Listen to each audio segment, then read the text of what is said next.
Hello, welcome to the video covering part 2 of the final project, Method and Survey. My name is Dr. Lydia Jiroki, and I want to walk you through the steps of part 2 of your final project. There are 6 objectives for this video. First, instructions. Second, cover page. Third, methods. Fourth, survey item checklist. Fifth, original survey. And sixth, revised survey. A quick comment before we get into this video. You can skip to specific content using the table of contents listed in the description. This function may only be available if you watch the video on YouTube. You do not have to watch the video from start to finish unless you want to. The instructions contain important details about the type of variables you'll need. Let's review this information together, then move on. You have 3 dependent variables, one for each test. For each variable, you will need 3 items. You need 1 IV for the first 2 tests. You need 3 IVs for the last test. Each IV needs to have at least 2 items. None of these items may be demographics. Only 1 item per variable may be a dichotomous question. Dichotomous items are those with responses that are yes, no, either, or, and so on.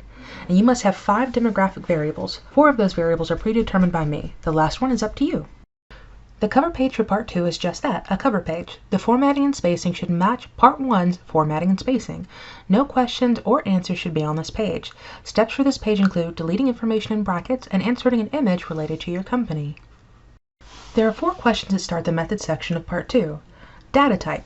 Which of the 2 data types listed are you collecting? Collection technique.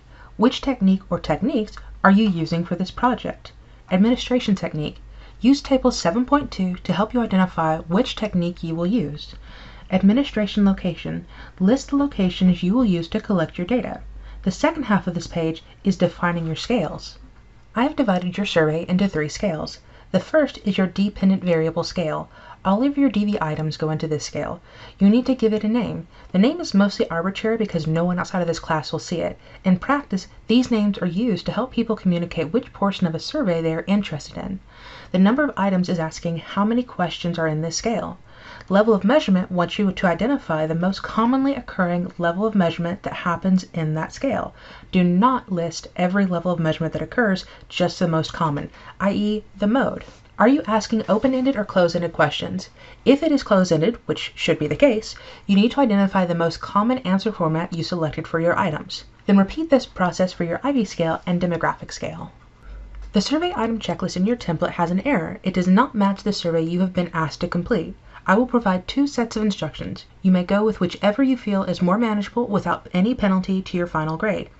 Option A is shorter because it does not reflect all of the questions you are required to have. Option B is longer because it has a spot for all of the questions you are required to have. If you go with option A, please be aware that you still need to have the items not listed in this page in your survey. It is in your best interest to do option B so you know that you've completed 100% of the required work. For either version, you only list the question, not the answer options. The function of this section is to ensure that you have all of the items you need to complete this project. All of the items from this list should be in your survey. No item should be in your survey if it is not on the list when using version B. Option A instructions. For DV item number 1, list your DV item for your t-test. For DV item number 2, list your DV item for your ANOVA. For DV item number 3, list your DV item for your regression. For IV number 1, list your t-test grouping variable and items. For IV number 2, list your ANOVA grouping variable and items. For IV number 3, it should be completed for a single one of your regression variables. Note that your other 2 variables will not be listed in this version, but they still need to be included in your actual survey. Option B instructions. Type the name of the DV for the t-test where it says variable name. List each of the 3 items you will use to assess this variable. Repeat this process for your ANOVA DV and your regression DV. Type in the name of the IV or grouping variable for your t-test for IV number 1. List the 2 questions you will use to assess this variable. Repeat this step for IV number 2, the ANOVA IV or grouping variable. IVs 3 through 5 are your 3 regression predictors. List the name of the variable. After that, list the 2 items you will use to assess each variable. Finally, list a single question to assess the 4 predetermined demographic variables. Select and list your 5th demographic. List the question you will use to assess this variable. The original survey is the last piece of part 2 that is due with part 2. In this section of your document, you need to take the items from your checklist and build them into a survey that you could administer to participants.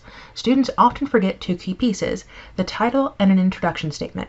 Reviewing the slides from Chapter 8 will help you avoid some of the most common mistakes people make when building their first survey. Once you have finished designing your survey, you will need to put it into Qualtrics. Free accounts will have several limitations, including the number of questions and the ability to export your data. You have two options for workarounds. One, you can add me as a collaborator on your survey. I will copy it and then send it back to you for you to continue working on it. Since I will own the survey, you should be able to have more questions and I can export the data. The other option is to build 3 separate surveys for each analytical technique we will run for this class. I strongly encourage you to use the first option. The last page in this section is the revised survey. This page is not due until the final submission. Your goal is to reflect on what data you were able to generate and the problems you ran into. Based on your experiences, fix your survey. Make the survey you wish you had given. Some final comments. Make sure you update your page numbers. Also, make sure you add me as a collaborator on your Qualtrics survey regardless of which way you decide to go. Best of luck, and as always, please contact me if you have any questions.